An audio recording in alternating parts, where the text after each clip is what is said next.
Welcome back. 60 passengers, 4 crew, and 3 military service members are presumed dead after an American Airlines regional jet collided with an Army Black Hawk helicopter last night on final approach to runway 33 at Reagan National Airport in Washington, D.C. when the mid-air collision occurred. Both of the aircraft crashed into the icy waters of the Potomac River, leading to a major search and rescue operation involving hundreds of first responders. Those efforts are now a recovery operation that continues at this hour. Eamon Javers is on the ground for us near Reagan Airport. Phil LeBeau has a closer look at the collision and the next steps for the investigation from here. Welcome to both of you, gentlemen. Thanks. And Eamon, let's start with you.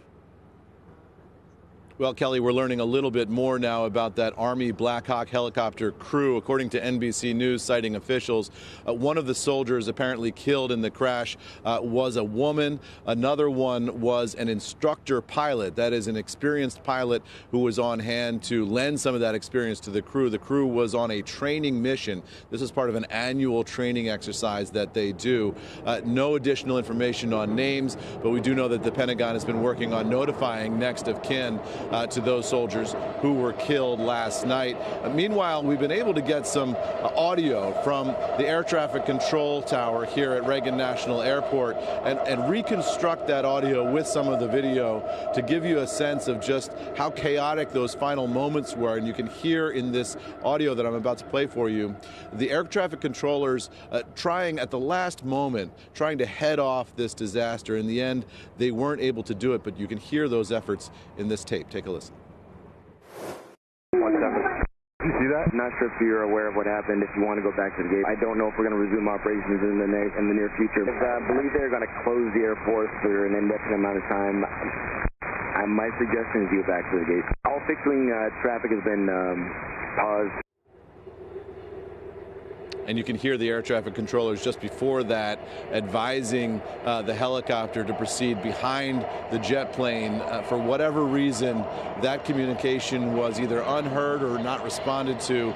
And then you hear those gasps in the control tower, and then officials in the control tower trying to shut down all air traffic here at Reagan National Airport. The search and recovery effort is underway still. We're told that they have found 28 bodies, 27 from the aircraft, 1 from the helicopter so far, but we can see boats out on the Potomac continuing that effort. U.S. Coast Guard and others patrolling up and down the Potomac River right here, right now. We'll wait and see if we get any additional information, Kelly, on those recovery efforts as the afternoon goes on. Back over to you. Eamon, I didn't exactly catch what you said. I'm not sure if we know yet in terms of which aircraft were not, which of the aircraft, both of them or neither, were in the correct position or as part of this. One aircraft was landing, and then there was the Black Hawk. What do we know at this hour? We don't know that. What we do know is that the commercial jet was described as being on its final landing approach. What we don't know here in terms of did somebody make a mistake? Was somebody out of the airspace that they're supposed to be in? Is this 2 different systems that simply weren't communicating that they had aircraft headed for the same space at the same time?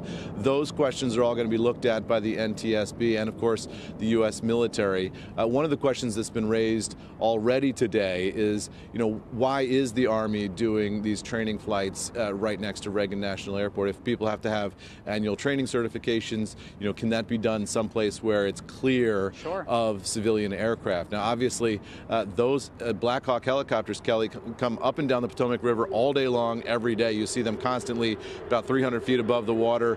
They shuttle VIPs back and forth around Washington all the time.